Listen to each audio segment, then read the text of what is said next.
Hello, everyone. Welcome to XKDR's Big Ideas. Our guest for today is Professor Edward Rubin. He is a professor at the Vanderbilt School of Law. He specializes in constitutional law, administrative law, and legal theory. He has also published a recent book on making regulation work, which makes a practical case for regulation as an essential feature of modern government. Today, we will discuss with him the future of bureaucracy. So, Ed, to just kick us off, can we unpack the term bureaucracy? Yes. So this is a term that derives originally from the French word bureau or desk. But as a concept, it was developed about 100 years ago by the German sociologist Max Weber. And what Weber pointed out is that it represents a particular structure or kind of government.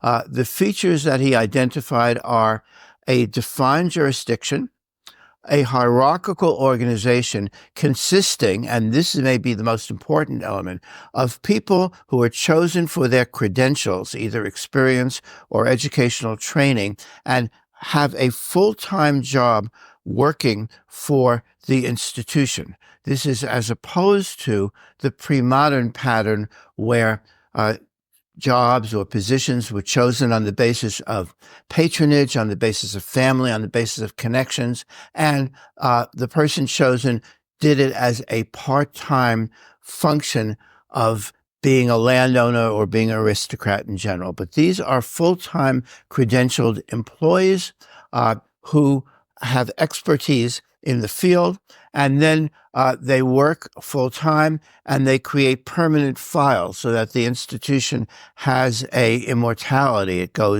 continues on when the individuals who staff them change. And what Weber said is this is the basic structure of modern government. And the reason it's the basic structure of modern government is that it allows for government to be run along what he called rational lines, which means to him instrumental rationality. That is to say, making a effort along rational principles to achieve defined goals. Right. If you state the term bureaucracy, it often has a negative connotation attached to it. Why do you think that is the case? And what is the case against it? As in, why do you insist on the role of bureaucracy in the modern government?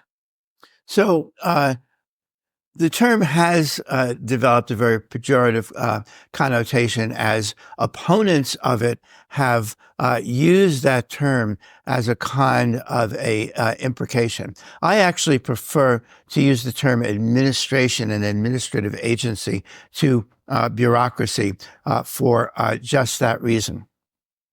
Part of the reason for the discomfort is simply, and this goes back to Weber, that we're not comfortable with our own process of modernization. There have been over time repeated kinds of movements that have opposed or been distressed by the modernization process. That's understandable. Modernization involves change. It means an abandonment or a deterioration of traditional structures that people have developed in and become feel affectionate toward.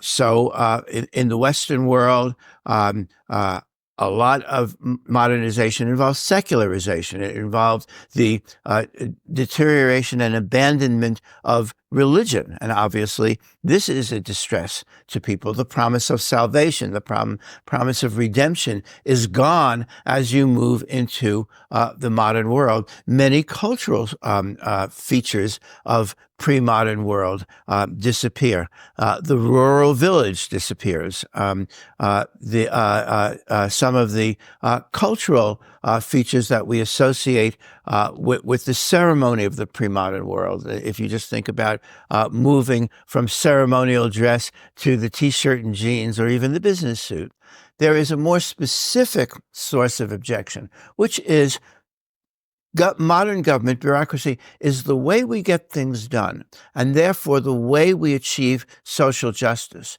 the way we change existing structures to provide more equality, more fairness, more benefits for people. And economic elites who are in place naturally dislike that. And in the United States, for example, a lot of the hostility to bureaucracy comes from the economic elites because, of course, they want to maintain their position. So, for example, in American law schools, we still don't teach the administrative state as the basic beginning of law school. What we teach is common law, which is to say dispute resolution. Why do we teach that? Because dispute resolution supports the economic elite, whereas bureaucracy or administrative government undermines the economic elite because it activates collective efforts to change the society.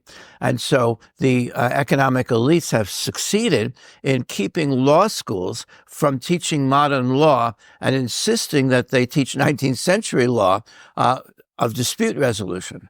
So, those are two of the factors that have led to this kind of negative association with bureaucracy. Right. I have a couple of follow-up questions to that. So I liked when you said that modernization involves change and people are often resistant to change. But when the change involves changing what we think democracy should mean, that takes it one step further. For instance, when you talk about administrative agencies, the traditional concept of separation of power goes for a toss, and it alarms people because you are concentrating all the power in one body, and we all know absolute power corrupts absolutely. So, what are the kind of checks and balances that can be put in place? Very good question. So first of all, to some extent, this whole separation of powers discourse is a product of a particularly American source of opposition toward the administrative state. In the United States, we derive the separation of powers from Montesquieu's account of the British government in the 1720s, when he visited England and saw a balance between the king, the parliament, at that time dominated by the very formidable Robert Walpole, and the common law courts. What Americans don't understand is that British government continued to evolve. All that Montesquieu was observing was a momentary step in that evolution. And over the next several decades, British government moved away from that separation of powers that Montesquieu observed and to parliamentary supremacy. The constitutional crisis of 1782-83 in Britain, and then the accession of William Pitt the Younger led to a process whereby royal power was essentially eliminated and executive power was transferred to parliament, so that in parliamentary democracies, we don't have separation of powers anymore. It is an absurd reflection of American parochialism to think that separation of powers protects liberty. In fact, it doesn't, because parliamentary democracies with a unitary policy-making body are just as democratic as the United States. In fact, these days, they're more so. Independent rating agencies now regard the United States as a flawed democracy. Under the coming Trump administration, it may not be a democracy at all, whereas Britain and Japan and the Netherlands and Sweden and other countries that have parliamentary democracies have stellar human rights records. So the whole notion that separation of powers protects liberty is, to put it in a single word, nonsense. Now, supervision is crucial to the avoidance of any kind of oppression. But administrative agencies are very heavily supervised. They're supervised in all democratic countries by the legislature, by the elected chief executive, whether that chief executive is the head of a parliamentary body or independently elected, as in presidential system, and by the courts. There's no problem in supervising administrative agencies. And the fact that administrative agencies combine a variety of functions doesn't create any supervisory problems at all. It simply means that the restriction on the agency or the limitation on power of the agency is substantive rather than functional. Instead of saying the agency will do all the adjudication or all the policy making, instead what you say is the agency will do a combination of functions, but only within a delimited area, only about agriculture, only about financial services, or usually more specifically, a particular kind of financial services, insurance, banking, only about transportation. And what that enables us to do is achieve the necessary element of substantive expertise, which is absolutely essential if we are going to regulate and control our modern world in any kind of coherent way. But let me say one more thing about that. And this comes from a book I'm currently writing on the theory of democracy. Administration is not opposed to democracy. Administration is an element of democracy. And the reason for that is democracy is not the same as representative government. Representative government is a tool of democracy. Representative government evolved in England about 600 years before democracy, 500 years, before democracy, as an instrument of royal rule. It was recruited by democracy as a way of serving the basic purpose of democracy, which is a government that's responsive to the people and that deals with the people in a way that satisfies their needs. In a modern government, you need administrative agencies to achieve that same purpose. A representative legislature can make policy that's responsive to the needs of the people, but it cannot implement the law that way. The law is too complicated and too specialized. You must have administrative agencies, and those agencies are doing the same thing that representative institutions are doing, namely creating a government that responds to people's needs. One question I have for you is, do you think when it comes to regulatory agencies, administrative agencies, the emphasis is more on the checks and balances on them itself rather than building expertise of the administrative agency? Okay. Especially for a country like India, which is question. a low capability state.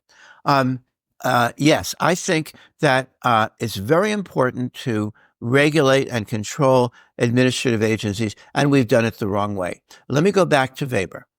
Weber has an image that every sociologist knows called the iron cage. The iron cage, I'll simplify here, but one aspect or one interpretation of that, it's when your procedures take control and the procedures become your focus rather than the substance. And what he says is that happens in modern law. Now, he regards it as inevitable and unavoidable. He was a pessimist. But I think we can, if we design our institutions right, combat that. So the iron cage becomes a structure where what we're focused on is getting the procedures right and we lose track of the substance. In the regulation of administrative agencies, let's say by courts, but also sometimes by the executive or by the legislature, we have focused on what procedures are the administrative agencies following, rather than are they achieving the goals that we want them to achieve. And so I think we need to move from the focus on procedure to the focus on results. Now, how do you do that?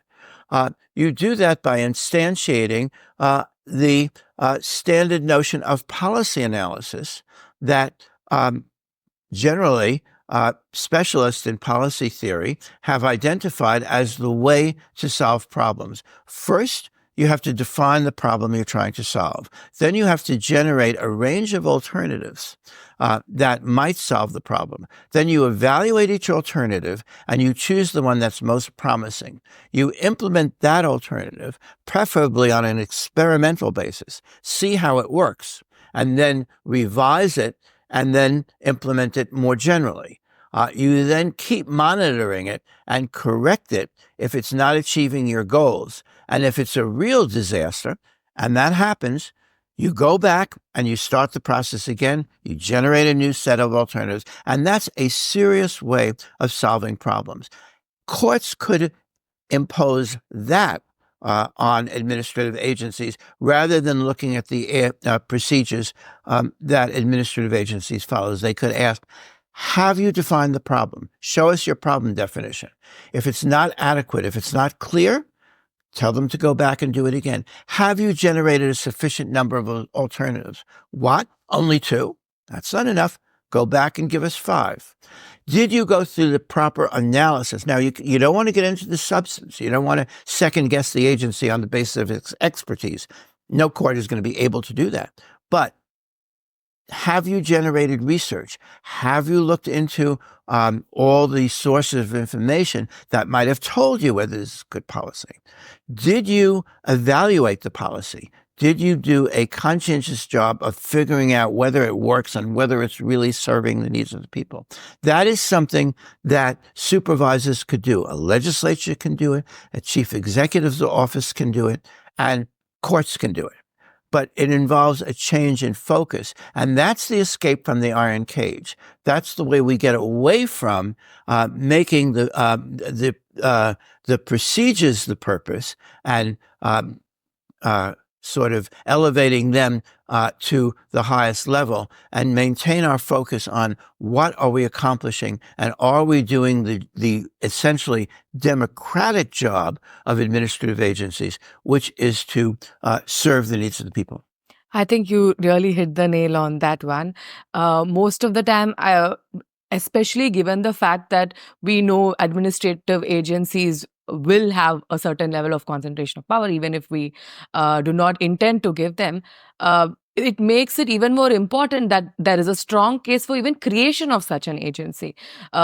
Most of the time, there is no market failure to even establish a regulator, but you are anticipating a market failure, maybe because it happened in another jurisdiction, and then you have created this beast without knowing what is the objective that the regulator should satisfy.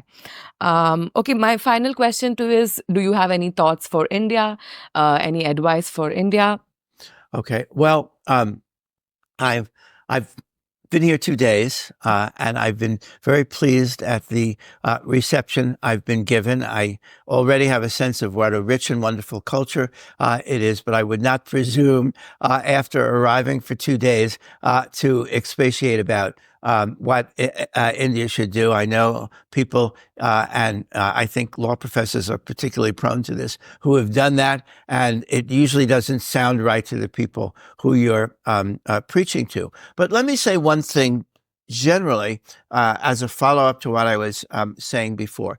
One of the real problems with bureaucracy is the one your previous question identified, which is how do we supervise them? How do we make sure they're carrying out their function? Right. There is another one, and this is a legitimate criticism, a possibility of being unfair to individuals. And that's something where procedures become relevant. That is to say, we want to make sure that the agency is not acting either oppressively or thoughtlessly, because the power of government to crush, to destroy the lives of individuals is inherent in the mismatch in size between a gigantic government and a relatively helpless individual with no access to the political process. And there's where procedural fairness comes into play. But notice what the boundaries of it are. And this was something that goes back to Rousseau, who I think was the first person to realize that. That involves the way the agency treats individual, not the agency's policy. In other words, procedural review is not very effective for policy formation. Where it's relevant is the question of how the policy is being applied to an individual. That's when you want to ask the procedural question. And the procedural question, the concept of due process, all our rules for trials and for hearings relate to one question.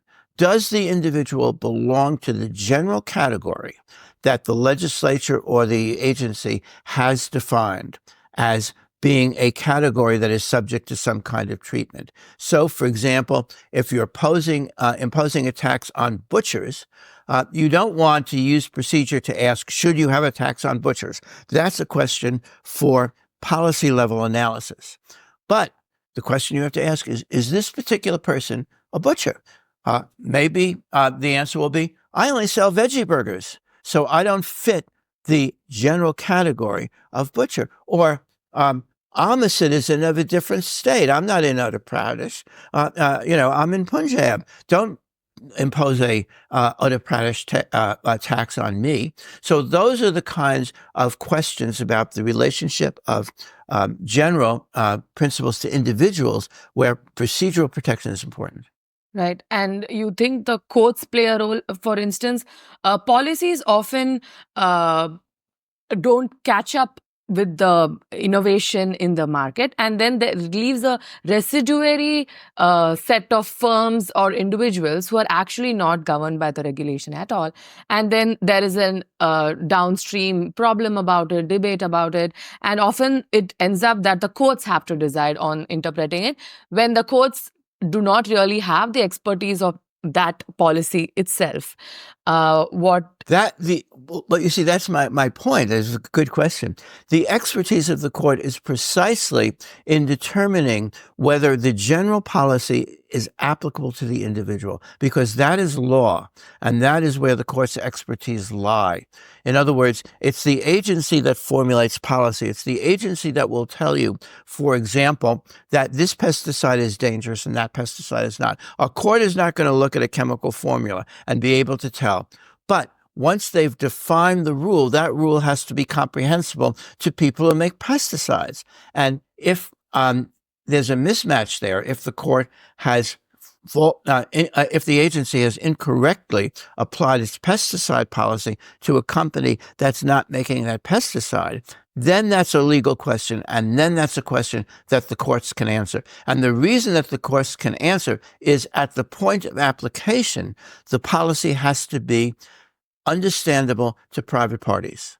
And so the court, as a non-specialist, cannot intervene at that point and say, no, the agency is being unfair. It's applying this maybe valid policy, but it's applying it to someone it shouldn't have applied to, or it's applying it in a way it shouldn't have applied. Right. Okay. Thank you so much, Professor. This was great. Thank you.